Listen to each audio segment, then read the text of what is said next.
누가복음 12장 1절로부터 12절까지의 말씀을 읽었는데요. 이 말씀이 나에게 이해가 되어지는가를 우리가 판단해 보려면 이 단락을 한두 문장 정도로 이렇게 요약해 보는 것은 여전히 유효한 것 같아요. 그래서 이 단락에서 과연 무엇을, 그러니까 절별로 보게 되면 이해가 안 되지는 않아요. 절별로 보게 되면 그냥 바리새인의 누룩을 조심해야 되고, 또 두려워할 것을 두려워해야 하고, 또 하나님께서는 우리의 머리털까지 다 세시는 하나님이시구나, 뭐 이런 거를 이렇게 나열해 보면 어렵지 않거든요. 그러다 보니까 우리가 보통 묵상을 어떻게 하냐면 이 전체 단락을 하나 통으로 묵상하기보다는 지금처럼 읽었던 이 구절 가운데서 내 마음에 이렇게 쿵 하고 들어오는 어떤 그 절을 짚는 게 묵상하는 방식이었어요. 그러니까 이전까지는. 그래서 이 중에서 가장 하나님께서 나의 머리털까지 다 세신데, 나의 머리털까지 다 세신 하나님께서 오늘도 나의 삶을 살피시고 나의 필요를 아시고 그것도 채워주실 거야. 이렇게 묵상하면 되게 좋잖아요. 그러니까 이게 묵상의 우리가 흔히 해왔던 묵상의 방식인데, 여기서 우리는 조금 더 들어가자는 거예요. 그거 역시도 굉장히 좋습니다. 그러나 여기서 조금 더 들어가서 이 전체 단락에서, 혹은 이제 누가복음 전체까지도 나가야 되는데 거기까지는 좀 무리가 되는 것 같아서, 일단은 이 단락 안에서 과연 예수님께서 하시고자 하는 말씀은 무엇이고 누가가 우리에게 전하고자 하는 메시지는 무엇인가에 조금 더 주목해 보게 되면 이 개별적으로 나오는 여러 가지 이야기들이 어떻게 이렇게 뭐라 그럴까요? 연결되어지고 하나가 되어지는지에 대한 거를 좀 집중해 볼 수 있을 것 같아요. 한번 이 전체 단락을 시작하면서 제가 좀 주목해 보면 좋겠다고 이야기하고 싶은 건 뭐냐면, 예수님께서 이처럼 뭔가 가르침을 주실 때요, 그 가르침의 대상이 누구인가라고 하는 거를 꼭 한번 체크하고 넘어가시면 좋을 것 같아요. 누가는 의도적으로 그 부분들을 좀 기록하는 경우가 있어요. 지금 오늘 누가복음 12장 1절로부터 12절까지는 예수님께서 누구에게 하신 말씀이라고 지금 기록되어 있죠? 네, 제자들이에요. 1절 보세요. 예수께서 먼저 누구에게?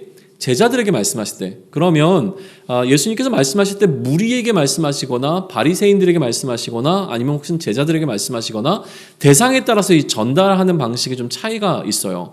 크게는 두 그룹의 사람으로 나눠보면 될 것 같아요. 예수를 그리스도로 믿는 자들과 예수를 그리스도로 믿지 않는 그룹으로 나눠보면 될 것 같고요. 제자들은 그럼 누구를 대표하냐면 예수를 그리스도로 믿는 자들을 제자라고 보시면 될 것 같아요. 그러면 이 각각의 그룹에게 예수님께서 전하시는 메시지의 포인트나 전달 방식은 분명히 차이가 있다는 거죠. 저는 이거를 누가복음의 이중성, 독자의 어떤 이중성이라고 좀 이야기를 해보면 어떨까 싶기는 하는데, 이런 이중성은 우리에게도 적용이 됩니다. 지금 제가 말씀을 전하지만 우리 안에는 예수를 그리스도로 믿는 사람도 있을 수 있고 예수를 그리스도로 믿지 않는 사람도 있을 수 있다는 거예요. 그러다 보니까 항상 설교는 이 두 그룹을 다 끌어안는 방식으로 메시지가 지금 전해지는 게 좋다라고 이야기를 해요. 그래서 항상 우리가 원래는 교회에 나오는 사람들은요, 성도라고 부르거든요. 그러니까 이미 신앙을 갖고 있는 사람들의 무리가 교회예요. 신앙이 없는 사람들을 교회의 멤버로 부르지 않지만 현실적으로 우리 교회 안에는 오늘 처음 교회에 나온 사람이 있을 수 있는 거잖아요. 그리고 교회를 오래 다녔지만 여전히 마음 가운데 예수가 그리스도로 인정 안 되는 사람들이 있을 수도 있는 거죠. 그러다 보니까 항상 불신자라고 부르는, 그러니까 믿지 않는 사람들도 이 우리 회중 가운데 있는 것을 염두에 두고 그들을 대상으로 복음을 전해야 된다는 이야기를 요즘 굉장히 많이 더 강조해서 이야기는 하고 있어요. 그런데 이 누가복음의 이중성을 통해서 얘기하고 싶은 건 뭐냐면, 내가 아직 믿음이 생기기 전에 말씀을 보는 것과 내가 믿음이 생긴 다음에 말씀을 보는 것에는 분명한 차이가 좀 있다라는 거예요. 그런 의미로 보게 되면 지금 예수님께서는 이미 예수를 그리스도로 믿는 자들에게 무언가 메시지를 전하고 계시는 부분은 아직 예수님을 믿지 않는 자들을 향한 메시지가 아닌 건 분명하잖아요. 그런데도 이 두 가지가 섞여 있으면 이걸 어떻게 대해야지라는 생각이 있어요.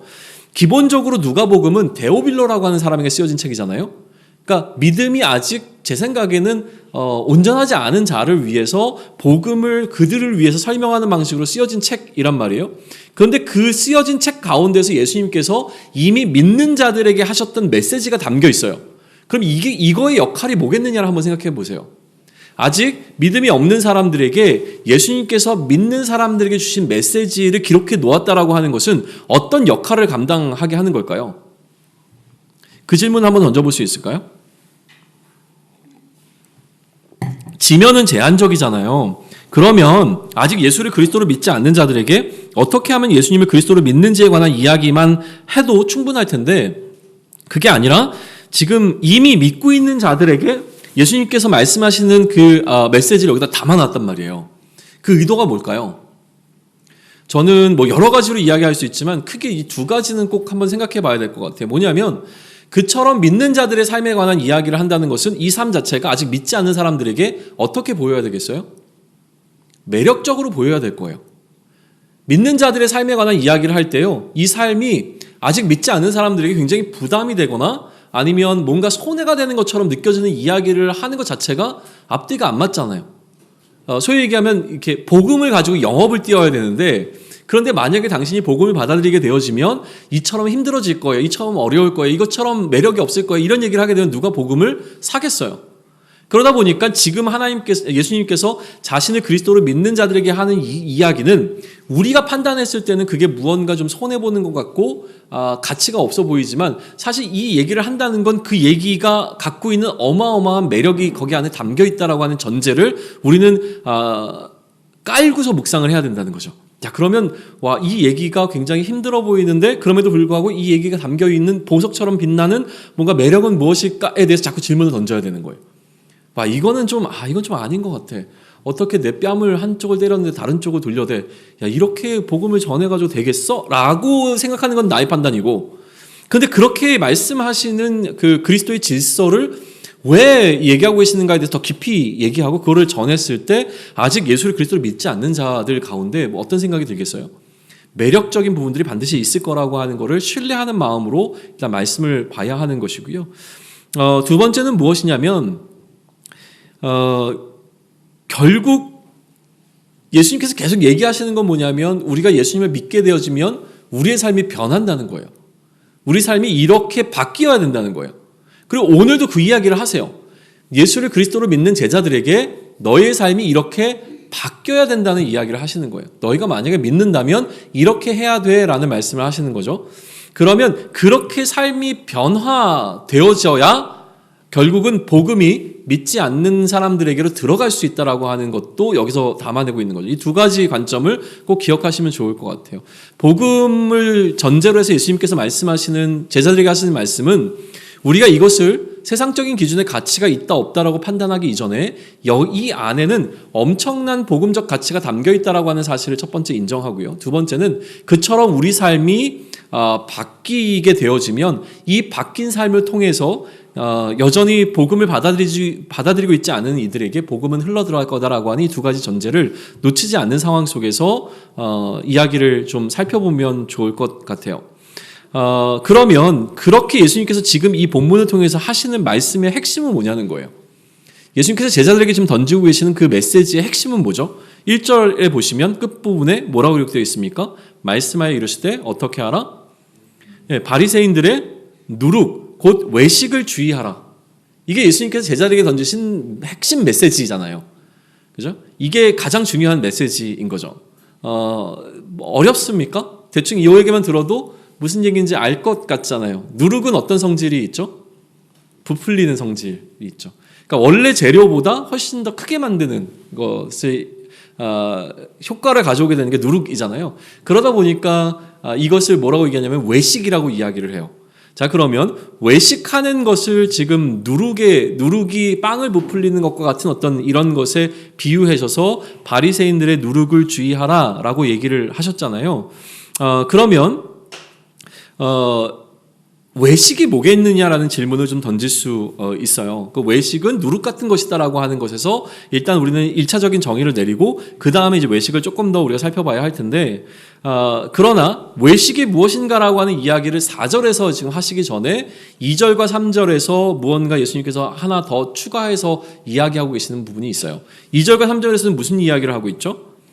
감추어진 것이 드러나지 않을 것이 없고 숨긴 것이 알려지지 않을 것이 없나니 너희가 어두운 데서, 그러니까 은밀한 곳에 이야기하는 것이 빛 가운데서 다 드러나게 될 것이고, 너희가 골방 깊숙한 곳에서 귓속말로 이야기하는 것도 마치 지붕 위에서 크게 전파하는 것처럼 밝혀지게 되는 때가 올 것이다. 지금 이 얘기를 하고 있는 거잖아요. 그죠? 자, 그러면 갑자기 바리새인들의 누룩과 외식을 주의하라. 그러니까 누룩을 주의하라, 외식을 주의하라는 얘기를 하셨고 그 다음에 숨겨진 것들이 다 드러나게 될 것이다라고 하는 이야기를 하시는 이유에 대해서 두 가지를 연결시켜야죠. 어떻게 연결시킬 수 있을까요?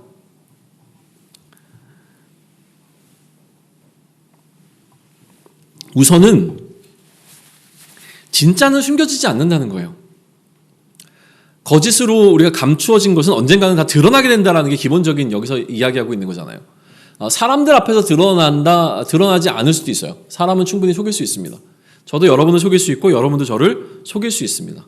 우리가 겉으로 이야기하는 걸로 그 사람 속에 들어있는 것을 전부 다 알 수는 없죠.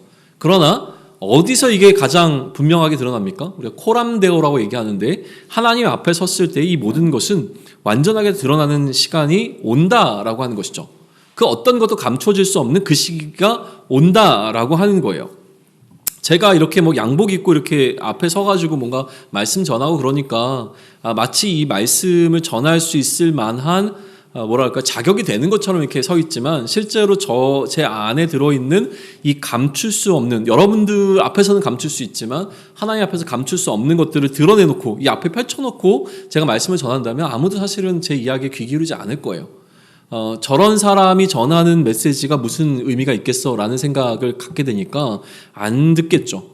그래서 제가 저 스스로도 이 40일 동안 애쓰고자 하는 것은 무엇이냐면 저의 영성이라고 하는 부분을 조금은 더 이전보다는 나은 방식으로 좀 바꿔가야 할 것이고, 여전히 신앙생활을 오래 하면 오래 할수록요 자꾸 느는 것은 무엇이냐면 어떻게 하면 나를 좀 감출 수 있는가인 것 같아요. 내가 어떻게 진짜가 되어질 것인가에 대해서 조금 더 우리가 전문가가 되어져야 되는데, 그죠?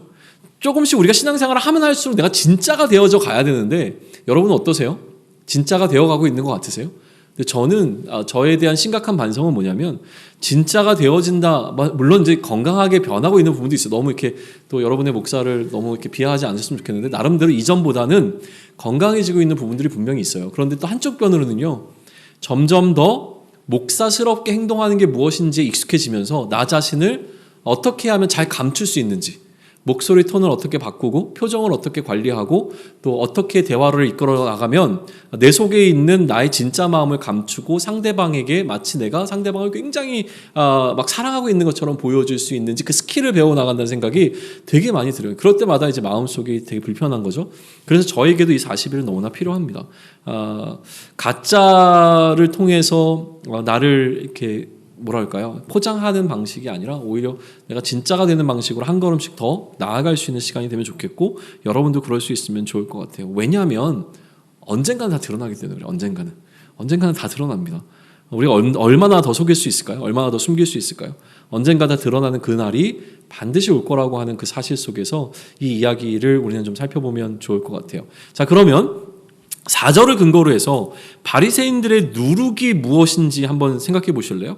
4절을 같이 한번 읽을까요? 4절 같이 읽습니다. 시작. 내가 내 친구 너희에게 말하노니 몸을 죽이고 그 후에는 능히 더 못하는 자들을 두려워하지 말라. 자, 도대체 누룩이 뭘까요? 누룩이 보이십니까? 바리새인들의 누룩? 그들이 외식하는 것?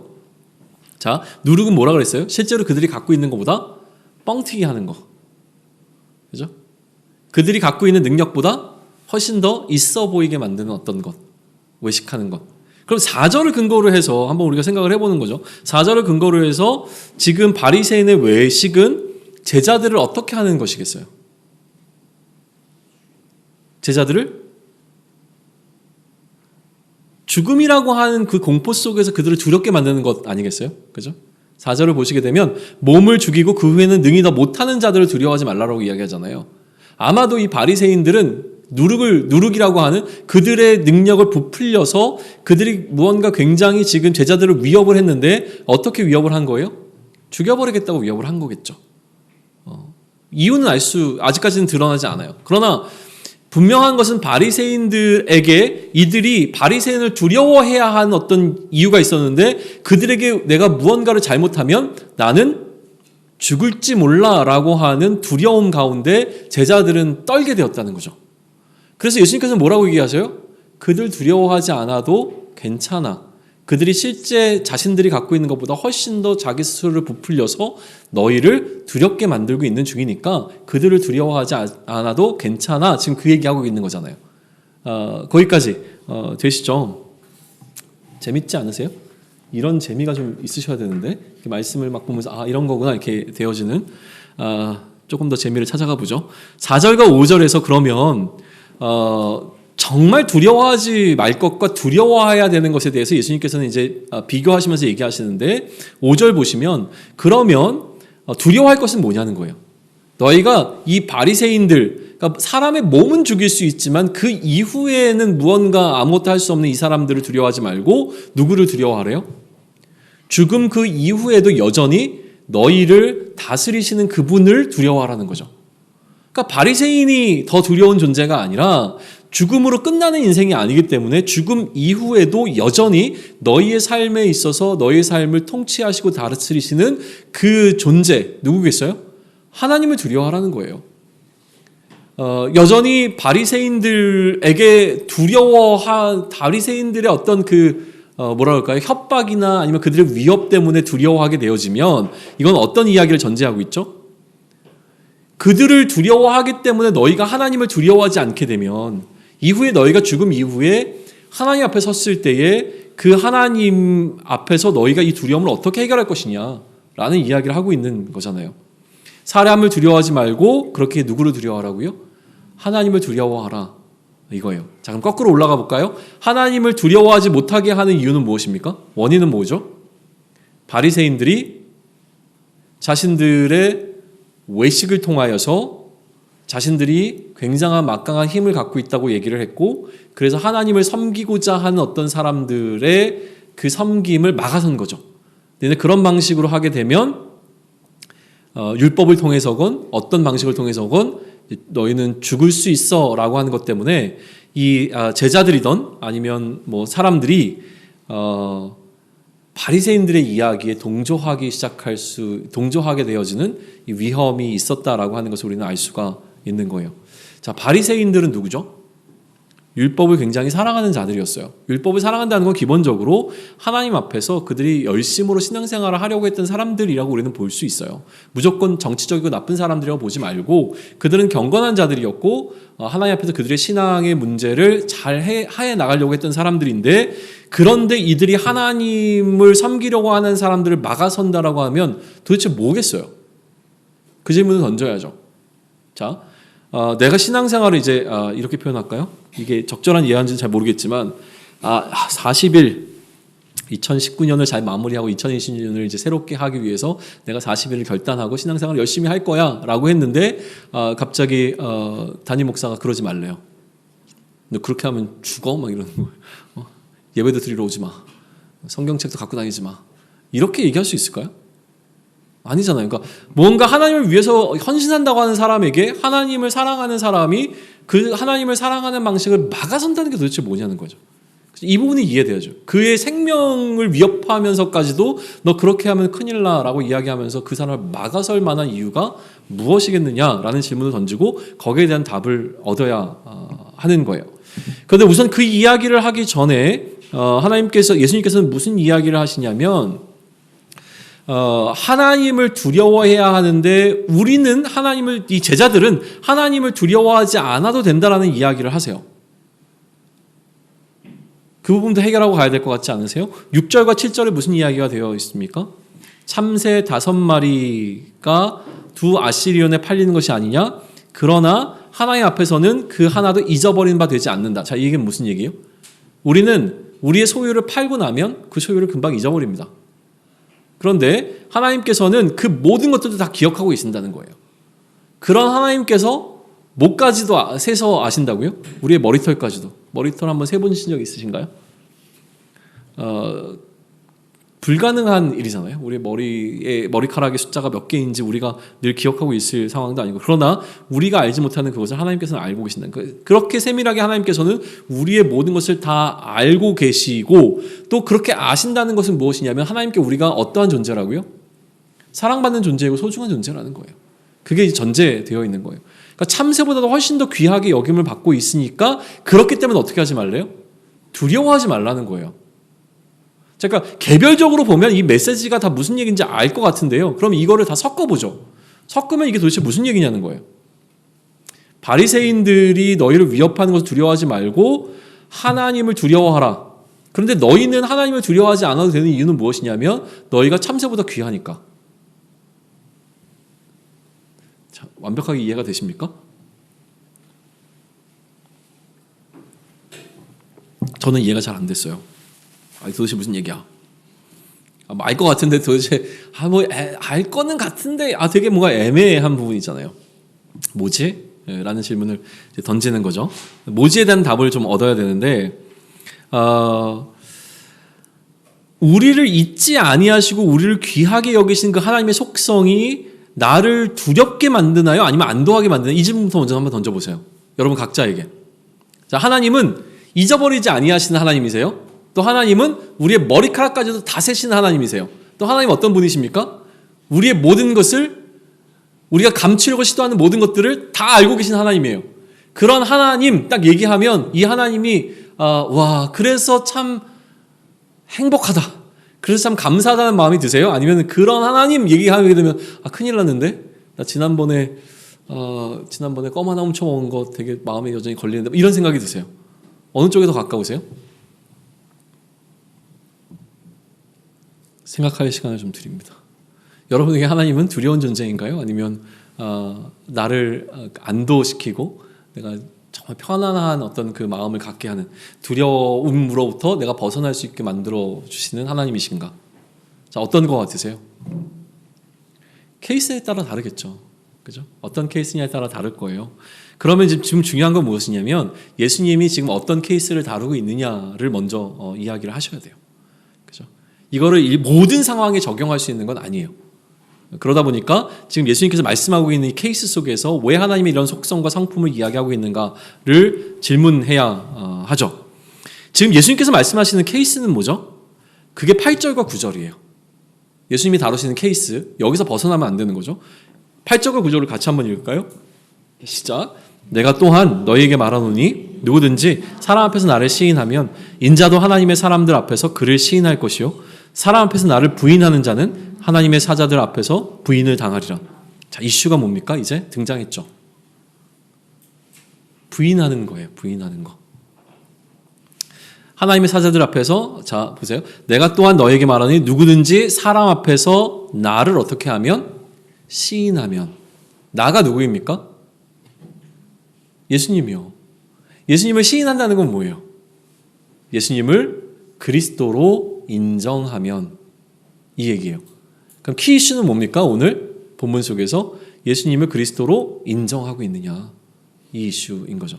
그런데 만약 사람들 앞에서 시인하지 않는다는 건 뭐예요? 부인하면 너희가 예수를 그리스도로 인정하지 아니하면 그죠? 그러면 나중에 하나님의 사자들 앞에서 이건 뭐냐면 재판의 자리를 이야기하거든요. 천상의 재판의 자리에서 나도 그를 부인할 것이다. 그러나 그가 나를 그리스도로 인정하면 나도 그 자리에서 내가 그를 안다라고 인정하게 될 것이다 라는 이야기를 지금 하고 있는 것이잖아요. 이게 지금 예수님께서 말씀하시는 케이스예요. 자, 그러면 다시 올라갑니다. 바리새인들은 뭘 협박했을까요? 네? 생명을 위협했잖아요. 근데 이슈가 뭐예요? 무조건 그냥 목에 칼 집어내고 나는 너 죽여버릴 거야 이런 게 아니라 이슈가 있잖아요. 이슈가 뭐예요? 너 이렇게 하면 죽어? 라고 얘기했을 거 아니에요. 네. 손 번쩍 들었어요. 맞아요. 예수님을 시인하면 예수님을 그리스도로 인정하면 너 죽어 라는 이야기를 했겠죠. 어떻게 예수를 그리스도라고 인정할 수 있어? 그거는 참람한 거야. 이것은 사형에 해당하는 죄야 라고 사람들을 협박했을 거란 말이에요. 그게 지금 이슈가 되는 거예요. 그러니까 뭐라고 얘기하세요? 그러한 바리새인들의 누룩을 이 바리새인들의 외식을 주의하라는 거예요. 그것 때문에 너희가 공포스러워하고 떨어서 무엇을 못하지 말라는 거예요. 사람들 앞에서 나를 그리스도로 인정하는 일에 있어서 주춤거리지 말라는 거예요. 이 얘기하고 계시는 거거든요. 자, 메시지가 점점 더 선명해지죠? 막 이러면은 막 마음속에 막 벌써부터 기쁨이 찾아오기 시작돼. 말씀이 이해되고 있구나. 말씀이 이제 깨달아지고 있구나. 그러면 네, 좋은 거예요. 네. 그죠? 두렵게 했을 거라면 10절의 의미 보세요. 누구든지 말로 인자를 거역하면 사하심을 받으려니와 성령을 모독하는 자는 사하심을 받지 못하리라. 짜잔. 무슨 얘기인지 아시겠어요? 10절이 난해한 구절이에요. 이것도 그냥 얼핏 들으면 알 것 같은데요. 이거를 꼬치꼬치 깨묻기 시작하면 또 어려워요. 누구든지 말로 인자를 거역하면 사하심을 받으려니와 성령을 모독하는 자는 사하심을 받지 못하리라. 모르는 단어 있으십니까? 말로 인자는 누구예요? 예수님을 거역하면 사하심은 받을 수 있대요. 그런데 성령을 모독하면 사하심을 받지 못한대요. 많이 들어봤는데, 근데 무슨 얘기인지 잘 모르겠는 거죠. 가끔 이렇게 저도 이렇게 성경을 읽다 보면 이 구절을 얘기하는 게 아닌데 되게 잘 알고 있었던 구절인데 어느 순간 딱 묵상하려고 보게 되면 이게 무슨 얘기지? 이런 경우가 있어요. 이럴 때 이제 공동체가 필요한 거죠. 같이 씨름하면서 얘기하는 거예요. 학자들 사이에서도 사실 이런 것들은 굉장히 어려운 본문 가운데 하나인데요. 그거를 제가 다 얘기할 필요는 없겠죠. 그러나 제가 따르는 해석은 어떤 것인가라고 하는 것만 좀 설명하고 넘어갈게요. 나중에 우리가 시간이 되면, 오늘은 이제 어렵지만 이런 부분들이 있으면 나중에 또 토론하면서 지혜를 모아가다 보면 또 좋은 방향으로 갈 거예요. 이런 것들이 좀 사실은 말씀을 이제 연구하는 재미이기도 해요. 자, 보세요. 누구든지 말로 인자를 거역하면 사하심을 받을 거고 성령을 모독하는 자는 사하심을 받지 못하리라고 얘기를 했는데, 저는 이걸 이제 어떻게 해석하냐면, 예수를 지금 그리스도로 인정하는 것에 관한 이슈가 이 본문의 키 이슈잖아요. 그죠? 예수님을 그리스도로 인정하면 너 죽을지도 몰라. 너 그러면 큰일 나. 라고 두렵게 하는 사람들에 관한 이야기 막 하고 있다가 지금 이 얘기를 하신 거잖아요. 그러면 이제 키 이슈는 뭐냐면 예수를 그리스도로 인정하는 것, 그러니까 예수를 그리스도로 인정하지 않는 것이 키 이슈예요. 우리는 두 단계로 나눠볼 수 있습니다. 예수를 그리스도로 인정하지 않는 죄와 그 다음에 또 어떤 게 있냐면 예수를 그리스도로 인정하지만 어떤 죄요? 그 예수님의 질서대로 살지 못하는 우리의 연약함의 죄가 있어요. 이 두 가지를 구분하셔야 되는 거예요. 예수를 그리스도로 아예 내 마음속에서 인정을 못하는 경우가 있어요. 도저히 인정이 안 되는 거죠. 내 인생의 주인은 나야. 아니면 예수님이 그리스도가 아니라 나에게 그리스도는 다른 존재야. 예를 들면 알라야. 아니면 뭐 부처야. 아니면 뭐가 있을까요? 나는 돈이야. 돈이 나의 구원자야. 그리스도야. 얼마든지 우리 생각할 수 있는 거니까 일단은 예수님을 나의 구원자로 그리스도로 왕으로 인정하느냐의 문제가 첫 번째 문제예요. 두 번째는 뭡니까? 그렇게 내가 예수님을 그리스도로 인정한다고 했지만 인정하는 것과 내 삶은 별개일 수 있잖아요. 인정해요. 난 예수님 너무 좋아. 최고. 내 왕, 나의 왕. 너무 좋아요. 그런데 삶에서는 약간 불편해요, 예수님이. 그 질서대로 못 살겠어요. 예수님, 난 도대체 왜 이러세요? 이런 거잖아요. 못 따라가는 거죠. 그리스도의 질서를 따라가지 못하는 거예요. 자, 그러면 10절을 다시 한번 보세요. 무슨 얘기를 하겠습니까? 누구든지 말로 인자를 거역하면 사하심을 받으려니와. 이거는 인자를 거역한다는 건 뭐예요? 예수님의 질서를 따르지 않았을 경우에 그가 그의 죄를 다시 고백하면 사함을 받을 수 있는 여지가 있는 거예요. 우리가 그리스도인으로 살아가면서 그리스도의 질서를 제대로 못 따라가요. 그러나 내가 그렇게 제대로 따라가지 못한다라고 하는 것을 회개하고 그 긍휼을 구하게 되어지면 그것은 용서받을 수 있어요. 그러나 결코 용서받을 수 없는 죄는 뭐예요? 성령을 모독하는 죄래요. 왜 갑자기 성령을 모독하는 게 나왔을까요? 이거는 예수를 그리스도로 인정하는 것과 연결이 되어집니다. 예수님에게 그리스도라는 직책이 임할 때에 그리스도의 뜻이 뭐라 그랬죠? 구약으로 따지면 메시아. 이 메시아를 우리나라 말로 번역하면 기름 부음 받은 자. 그죠? 예수님께서 어떻게 기름 부음 받으셨어요? 물로 세례를 받으실 때에 하늘이 열리고 성령이 비둘기와 같이 그에게 임하시는 방식으로. 그죠? 예수님이 받으신 이 기름 부음이라고 하는 것은 성령으로 기름 부음 받은 거예요. 그거를 누가복음 이사야, 제가 짧게 하려고 하는데 저 흥분해가지고 또 얘기를 아니요, 그냥 넘어갈까요? 네, 예수님께서 나중에 이제 이 누가복음에서 그 얘기를 여러 번 하는데요. 그러니까 성령을 받는 건 굉장히 중요한 이슈예요. 그래서 예수님께서 그리스도로서 이 직분을 받으실 때 기름 부음 받는 것 같은 그 사건은 뭐였냐면 성령이 그에게 임하시는 사건이었거든요. 그죠? 그러면 지금 우리가 예수를 그리스도로 인정하지 못한다는 것은 무슨 얘기예요? 누구를 인정하지 못하는 거예요? 예수님에게 그리스도의 직분을 주신 누구? 성령을 모독하는 죄예요. 성령께서 예수님을 그리스도로 인정하고 그에게 그리스도의 직분을 주셨는데 예수님을 그리스도로 인정하지 못한다는 것은 성령을 모독하는 죄가 되는 거죠. 이거는 용서받을 수가 없다는 거예요. 일단 예수를 그리스도로 인정하는 게 중요해요. 지금 그 이야기를 하고 있는 거죠. 거기에 되셨습니까? 자, 그러면 이처럼 예수를 그리스도로 인정하는 자들이 만약에 예수를 그리스도로 인정한다라고 하는 그 사실 때문에 재판에 끌려 들어가게 되는 상황이 있을 수 있다는 거예요. 아까 얘기한 것처럼 바리새인들이 이 예수를 그리스도로 인정하는 자들을 죽여버릴 거야라고 협박을 했잖아요. 그래서 재판 가운데 그들이 사형형 선고를 받을 수 있을 만한 상황으로 끌고 들어갈 수 있는 상황이 온다는 거죠. 그런데 그때에 예수님께서 뭐라고 말씀하시는 거예요? 두려워하지 마, 염려하지 마 얘기하시는 거거든요. 11절 보세요. 사람이 너희를 회당이나 위정자나 권세 있는 자 앞에 끌고 가거든 어떻게 무엇으로 대답하며 무엇으로 말할까? 어떻게 하지 말래요? 염려하지 말래요. 자, 바리새인들의 누룩을 주의하라. 그들을 두려워하지 말라, 염려하지 말라. 무슨 얘기인지 이제 알겠죠. 그죠? 그리고 두려워하지 않은 이유는 뭐예요? 12절에 보게 되면 너희가 그곳에서 마땅히 할 말을 성령이 곧 그때 너희에게 가르치실 것이니 두려워하지 말라는 거예요. 그 재판의 모든 상황을 성령님께서 책임져 주신다라고 하는 것이죠. 이것을 너희가 알고 있으면 예수를 그리스도로 인정하는 것으로부터 물러서지 마 이 얘기하고 있는 거예요. 자, 그러면 우리는 예수를 그리스도로 인정하는 것이라고 하는 그 이슈를 오늘 이 단락을 통해서 묵상해보고 고민해 볼 수 있는 거죠. 첫 번째 던져야 되는 우리의 질문은 뭐겠습니까? 나를 향한 질문은 내가 예수님을 그리스도로 인정하고 있는가라고 하는 이 질문을 가장 먼저 던져야 돼요. 내가 예수님을 그리스도로 인정한다면 내 삶은 달라져야 하는 것이죠. 그런데 인정하지 않으면서 우리는 인정하는 것처럼 우리 자신을 포장해서도 안 되는 것이고요. 우리는 전심으로 우리가 예수님께서 그리스도라는 사실 자체를 인정해야 하는 것이죠. 근데 이게 그렇게 어렵습니까? 생각만큼 쉬운 일은 또 아닌 것 같아요. 자, 예수를 그리스도로 인정하는 것이 왜 어렵죠? 그 고민을 한번 해보셔야죠. 여러분은 언제 예수를 그리스도로 인정하기 시작하셨습니까? 그리고 예수를 그리스도로 인정하지 못했을 때 왜 예수가 그리스도로 인정이 안 됐던 거예요? 혹은 지금 여전히 내 마음 가운데 예수님께서 그리스도라는 사실을 이해하지만 여전히 내 안에 왜 인정되지 못하는가라는 질문을 던져볼 필요가 있죠. 왜 힘들죠? 예수님을 나의 그리스도의 자리, 자, 모든 사람에게는요 그리스도가 존재합니다.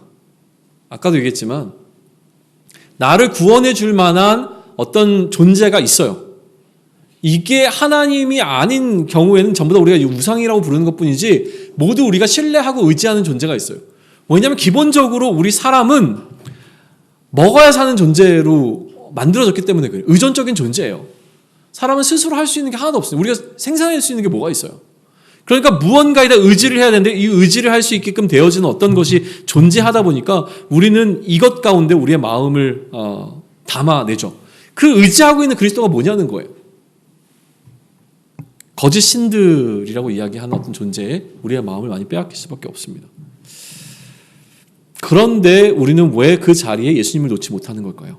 왜죠? 나의 그리스도의 자리에 예수님이 아니라 다른 것이 지금 놓여져 있는데 그것을 치우고 그 자리에 예수님을 놓게 되어지면 나에게 손해가 일어날 것 같잖아요.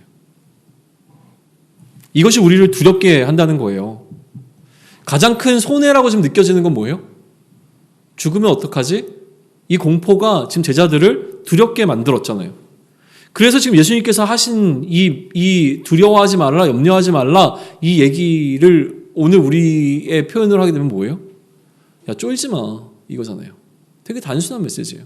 두려워하지 마, 걱정하지 마, 쫄지 마. 괜찮아. 쟤네들은 다 부풀려진 거야.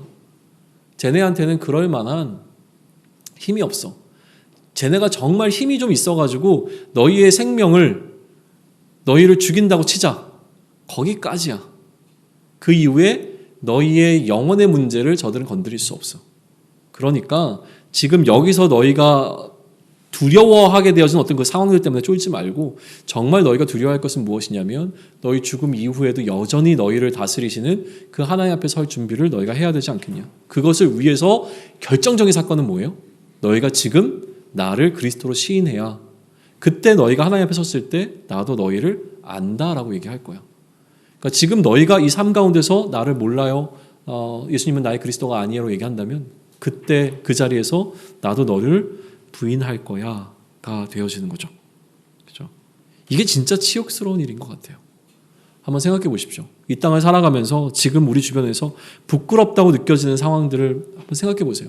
언제 가장 부끄러우세요? 시험 망쳤을 때, 실수했을 때, 다른 사람에게 인정받지 못했을 때 되게 부끄럽죠. 설교 망쳤을 때 되게 부끄러워요. 또 뭐가 있을까요?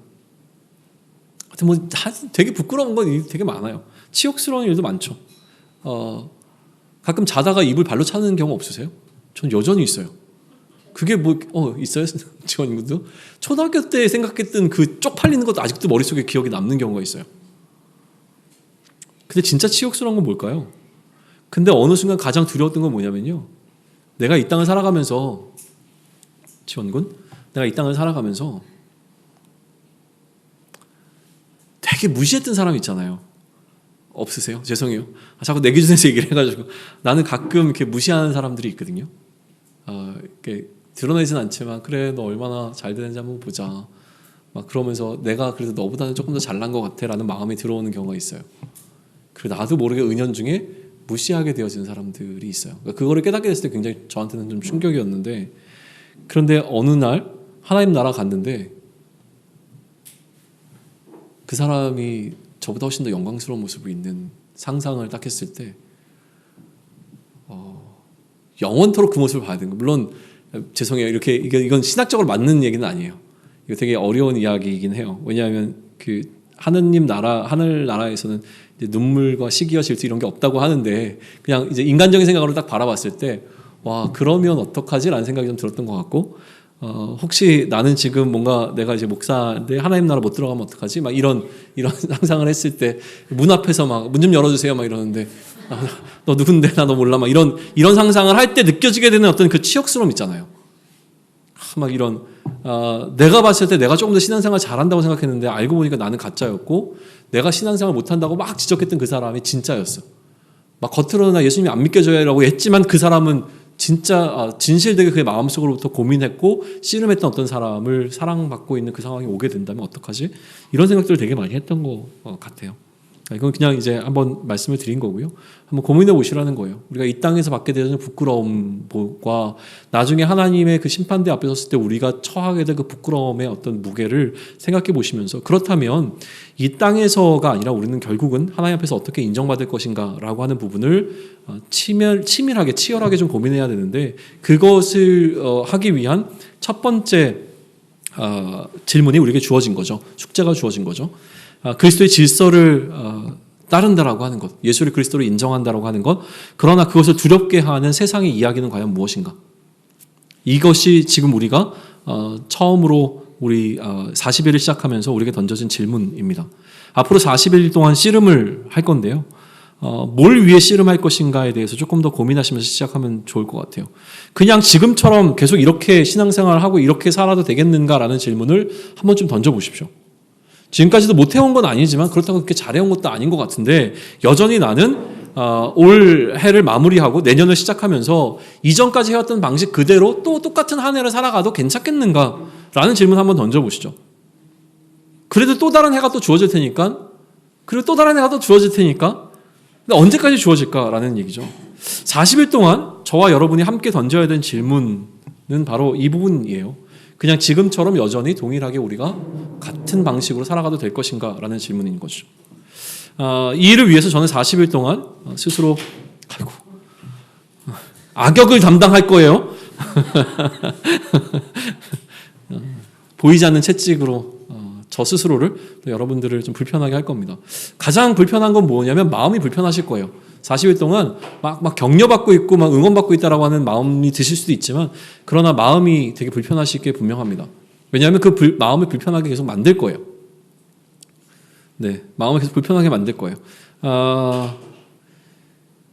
근데 지금 마음이 불편한 게 저는 맞다는 생각이 들어요. 40일 동안 마음이 불편하신 게 나중에 그날에 우리 서로 마음이 불편한 것보다 지금 마음이 불편한 게 맞다는 생각이 들고요. 우리 공동체가 함께 트레이닝 받는 시간이었으면 좋겠고, 이 공동체가 공동체로서의 어떤 역할을 감당할 때 빌리버스 만석의 교회는 어떤 공동체라고 얘기했을 때 되게 사랑받는 공동체, 서로 섬기는 공동체, 이런 공동체였으면 저도 좋겠죠. 그러나 그것보다 더 근본적으로는요, 우리가 함께 훈련할 수 있는 공동체였으면 좋겠다는 생각이 들어요. 여기서 잘 훈련받고 다른 데 가셔도 괜찮습니다.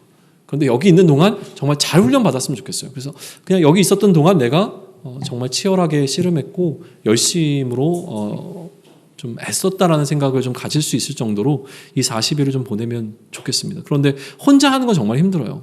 그러니까 우리에게 동료가 허락된 거죠.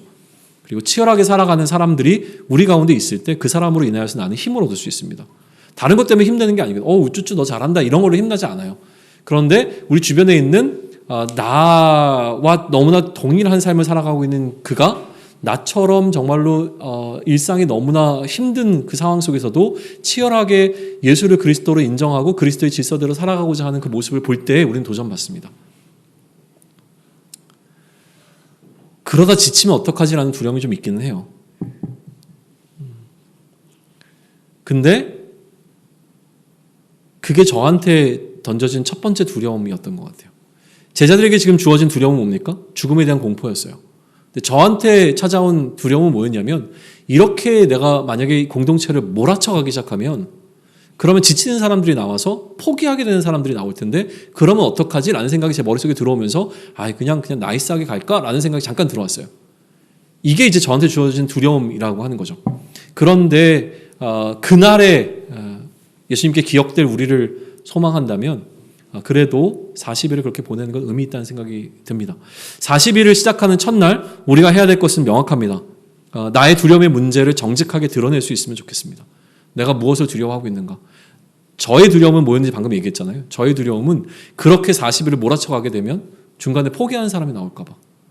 그래서 공동체를 떠나는 사람이 나올까 봐. 도대체 나는 이곳에서 이런 훈련을 받는 거는 나랑 안 맞아요 라는 사람이 나올까 봐 사실은 좀 두려워요. 그런데 그럼에도 불구하고 저는 그날에 우리가 기억될 것을 생각한다면 이 두려움의 문제를 넘어서야 된다는 생각을 하게 됩니다. 이건 저의 문제인 거고요. 여러분 각자에게 질문을 좀 던지면 좋을 것 같습니다. 40일 시작하는 첫날 나를 두렵게 하는 것은 무엇일까요? 그 상황과 대면할 수 있으면 좋겠어요. 그리고 오늘 예수님께서 말씀하십니다. 그 상황 앞에 너희가 섰을 때에 두려워하지 말고 어떻게 하라고요? 성령님께서 너희 마음 가운데 어떠한 말씀을 주시는지 귀 기울여 봐라. 이 얘기 하시잖아요. 나를 두렵게 하는 상황과 대면하고 직면할 수 있으면 좋겠습니다. 그 상황 가운데 성령님께서 나에게 어떤 마음을 주시는지 귀 기울여 보세요. 말씀해 주실 겁니다. 이 상황 가운데 내가 어떻게 이 상황을 넘어갈 수 있는지요. 40일을 결단하시면 좋겠습니다. 40일 최선을 다했는데도 전혀 내 마음에 변화가 없다면 2020년을 위한 준비가 되어지지 않았다고 한다면 저는 사실은 이 공동체가 우리에게 필요한가라고 하는 논의를 심각하게 해야 될 것이라고 지난번에 얘기를 했습니다. 우리가 40일을 최선을 다해서 서로 막 애쓰고 되게 막 몸부림쳐서 했어요. 그런데 전혀 우리 마음 가운데 공동체 안에 변화가 일어나지 않아요. 똑같아요. 그래서 오히려 더 지치기만 하고 힘들기만 하고. 그러면 저는 뭐라고 얘기했냐면 이 공동체가 과연 필요한가 다시 한번 질문해보자 라는 이야기를 던졌는데요. 새로운 마음을 주셨어요. 40일 해서 안 되면 80일 하고 80일 해서 안 되면 160일 하고 될 때까지 하면 되겠죠. 그렇죠? 해봅시다. 최선을 다하면 좋을 것 같습니다. 저의 작은 결단 하나만 쉐어하고 넘어갈게요. 지금 제가 해오던 거에서 여러분을 위해서 또 저 자신을 위해서 텐텐 기도를 좀 시작하려고 합니다. 그러니까 10시에 한 10분간 기도하는 건데 저는 물론 10분 더 기도할 거예요. 그러나 여러분에게 그 10분 알람을 계속 갈 겁니다. 밤 10시에 알람이 가면 10분 정도 기도해 주세요. 10분이 짧으면서도 긴 시간이에요. 사실 예전에 1시간 기도하는데 저 1시간 기도 못해요 라고 했더니 어떤 목사님이 뭐라고 얘기했냐면 그럼 몇 분 기도할 수 있는데? 라고 했더니 한 3분에서 10분 정도 기도할 수 있어요. 그 얘기했더니 뭐라고 말씀하셨냐면 10분씩 10번 기도하라고 얘기하셨어요. 그런 방식이죠. 그러니까 짧게 여러 번 기도하는데 사실 10분 기도하는 거는 10가지 주제를 가지고 1분씩만 기도해도 사실 10분은 금방 갑니다. 그러니까 여러분이 기도해야 될 기도의 제목들을 항상 이 워크북에 적어 놓으시고 그리고 기도를 그 시간에 그러니까 10시 정도가 되면 그래도 우리 삶이 어느 정도 정리가 되는 시간이더라고요. 요즘 이 현대를 살아가는 사람들에게 뭐 그 시간이 아니더라도 자기 전이라도 좀 하시면 좋겠고 알람을 위해서 이렇게 하고 저는 이제 이 자리에서 10시부터 좀 여러분을 위해서 기도하고 저를 위해서 기도하고 또 다음날 이제 말씀 준비도 하는 시간으로 계속 좀 가져가 보려고 해요. 40일 동안은 그 시간에 이제 기도할 때에 함께 기도해 줄 수 있으면 기도의 동역자들이 있다는 생각을 하게 되면 저도 잘 해나갈 수 있을 것 같고요. 워크북 보게 되면 그 몇 페이지죠? 8페이지 보시게 되면 제가 옆에다가 우리 멤버들 이름을 쭉 적었어요. 이걸 왜 적었냐면 제가 이제 가끔 기도할 때 저 머리가 나빠가지고요. 우리 인원이 몇 명 되지도 않는데 가끔 이름이 안 떠오를 때가 있어요. 제가 무식해서 그래요. 그래서 뭘 하냐면 이제 카톡방에 우리 그 초대하기 누르면은 명단이 쭉 뜨거든요. 이제 그거 보면서 이제 기도하거나 이럴 때가 있어요. 그리고 놓치는 사람이 좀 있기도 하고 이러다 보니까 그래서 또 제 생각인데 우리 서로 이름을 잘 모르고 있는 사람들이 있을 수도 있을 것 같아요. 얼굴은 이제 몇 번 봐서 익숙한데 이름을 여전히 잘 모르고 있을 것 같아서 이렇게 펼쳐놓으니까 생각보다 우리 기도해야 될 사람의 명단이 많지 않아요? 안 맞나요? 생각보다 많아요. 그래서 우리 공동체에 그래도 왔던 사람들 중심으로 해서 이름을 적어놓았고 빠진 사람이 있으면 알려주시면 또 제가 집어넣을게요. 그리고 집어넣기를 원하는 사람들의 이름이 있으면 또 알려주세요. 여기 이제 플러스 알파들이 있잖아요. 우리 은혜 자매도 플러스 알파가 좀 있고 소연 자매도 그렇고. 근데 굳이 이제 이름을 여기 적어놓지 않은 우리 상황을 아니까 이름을 적어놓지 않았고 우리 공동체에서 이름을 같이 밝히고 기도해야 될 사람들의 명단은 여기다 좀 적어 놓았어요. 그래서 특별히 이제 준한 형제네 아기까지 좀 기도해 주시면 좋겠고 주영 자매네 또 아기까지도 좀 기도해 주시면 좋겠고 기억하시면서 우리가 한 사람의 짧게 이제 기도하더라도 사실 10분은 금방 지나가거든요. 이제 공동체 기도 제목은 제가 나중에 좀 정돈을 할게요. 이거는 좀 필요에 따른 거지만 좀 기도할 만한 기도의 제목들 우리가 40일을 어떻게 보내면 좋겠는지에 대한 기도의 제목들을 이렇게 누적시켜 나갈 테니까요. 그렇게 같이 좀 기도하시면서 가면 좋겠습니다. 그래서 40일 잘 보내고 또 우리 안에 새로운 어떤 하나님께서 주시는 마음들이 잘 이렇게 정리되어질 수 있는 시간들이 되면 좋겠어요. 자, 오늘 여기까지 할까요?